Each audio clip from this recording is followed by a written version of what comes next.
motivo de noticia en el plano económico esta semana, porque si bien hablamos de la corrupción, olvidémonos por un momento y veamos el tema de la gestión del gobierno. Y hay varios temas que han hecho noticia. Diego Macera, gerente general del Instituto Peruano de Economía, nos acompaña esta noche. Diego, gracias por estar con nosotros. Y quisiera empezar por el tema del dólar. Esta semana el dólar cruzó la barrera de los 4 soles, ¿no? El dólar por las nubes. Hay un factor internacional, hay un alza mundial de precios, pero esto va a tener consecuencias en las deudas y en los ahorros de los peruanos en dólares. Gracias por la invitación, Mávila. A ver, hay que entender eso en contexto. Efectivamente, el dólar subió fuerte el último mes, 2 meses, pero aún así, si uno ve el año, es de las monedas más estables en todo el mundo entre los países emergentes. Ya, el fortalecimiento del dólar este año ha sido un tema global. El año pasado, que llegó también a 4, ahí sí era por factores internos, la inestabilidad política, todo lo que ya sabemos. ¿Seguirá subiendo? La pregunta del millón. Lo más probable es que si no hay un cambio fuerte en condiciones políticas o económicas, se mantenga tan estable como ha estado en los últimos años. De nuevo, el sol peruano es de las monedas más estables que ha habido en la región. Entonces, cambiar las deudas a soles. Ese sería el consejo. Cuando uno está en ahorros o inversión, lo más recomendable es siempre diversificar un poco, pero yo no apostaría con el tipo de cambio. Yo creo que ahí no hay que especular. De acuerdo, pero esa es la información que ha preocupado sin duda. Vamos ahora a la situación de Petroperú. Petroperú también hizo noticia esta semana. Petroperú es una empresa estatal, la más grande empresa estatal, pero que esta semana registró escasez de combustibles, ¿no? Filas de autos esperando poder poner gasolina, los precios se incrementaron y los conocedores afirman que toda esta problemática inicia cuando se aprueba la construcción de la refinería de Talara. ¿Qué pasa con Petroperú? Hemos tenido casi 10 años con este proyecto de Talara que ya hoy se termina de demostrar que fue un sinsentido desde el comienzo. Inicialmente, desde hace mucho tiempo, los defensores de este proyecto de modernización venían diciendo, oye, esto no le va a costar nada al peruano, esto se va a pagar solito con los flujos que genere la refinería. No, hoy ha quedado ya demostrado que efectivamente sí le va a costar al peruano. Ha habido transferencias de uno u otro modo, más o menos equivalentes a, si uno cuenta entre créditos y transferencias directas, aportes de capital, casi 1% del PBI, que es una cifra astronómica, parecida, si quieres, al todo el presupuesto del Ministerio de Defensa de este año. Y eso nos está costando ya los bolsillos, ya no es algo teórico, no, eso nos está costando ya los bolsillos de los peruanos. De acuerdo, esa es la situación de Petroperú, pero veamos también cómo se suma el problema de la compra de fertilizantes, la urea. 3 licitaciones, vamos, no una, 3 licitaciones fallidas. La repercusión inmediata en el incremento de precios de los alimentos y canasta básica porque hay menos alimentos a disposición de los peruanos. Sí, y eso ha tenido un golpe en productos, por ejemplo, con la papa, que ha visto un incremento muy fuerte en el último par de meses. Hay que decir, sí, que la urea ya ha venido cayendo fuerte desde los picos que se tuvieron hacia marzo, abril de este año, ¿no? Y esperamos ya con un precio que está 30-40% más bajo poder retomar. Lo que pasa, claro, es que hay temporadas, ¿no? La temporada en que tenía que usarse la urea ya está pasando. Entonces, cuando llegue esta cuarta licitación, si es que llega, ya para varios vamos a estar bien tarde. Cuarto factor o 4 motivo de preocupación, la calificación de riesgo, que es un término complicado, pero que podríamos, resumir.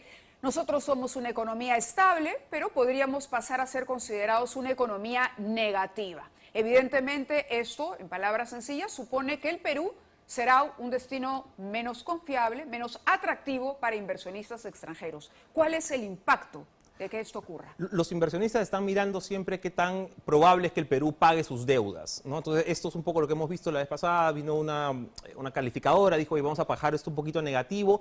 Yo creo que el Perú todavía, y un poquito yendo a lo del dólar también, el Perú todavía tiene una macroeconomía muy sana, ¿ya? Y eso creo que hay que resaltarlo y eso hay que defenderlo. Entonces, todavía yo no veo un factor de riesgo demasiado grave aquí, pero por supuesto que las alarmas tienen que estar prendidas cuando de afuera nos dicen, oye, acá, por ejemplo, con lo de Petroperú, ¿no? ¿Cómo va a estar la deuda pública? De acuerdo, sin duda. Ahora, otro problema, y seguramente muchos en sus casas están pensando, es el trabajo.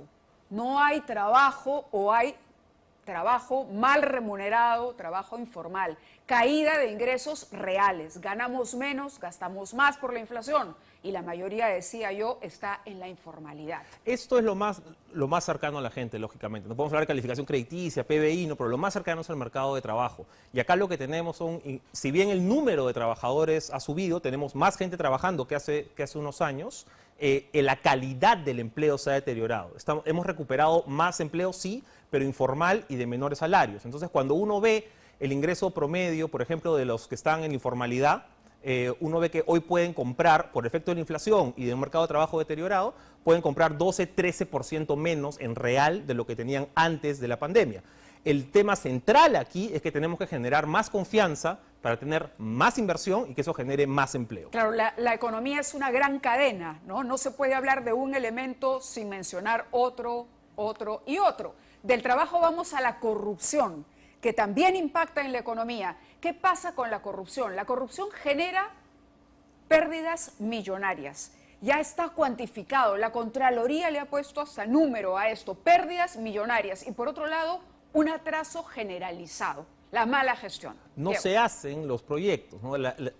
Por culpa de la corrupción es que en ciertos casos no tenemos agua, ¿no? O no tenemos el hospital, no tenemos la comisaría, y a veces nos fijamos demasiado quizá en la coima, ¿no? Y pensamos, oye, el costo de la corrupción, los 10.000 soles de la coima, ¿no? O los 50.000 soles por aquí que le dio el fulanito.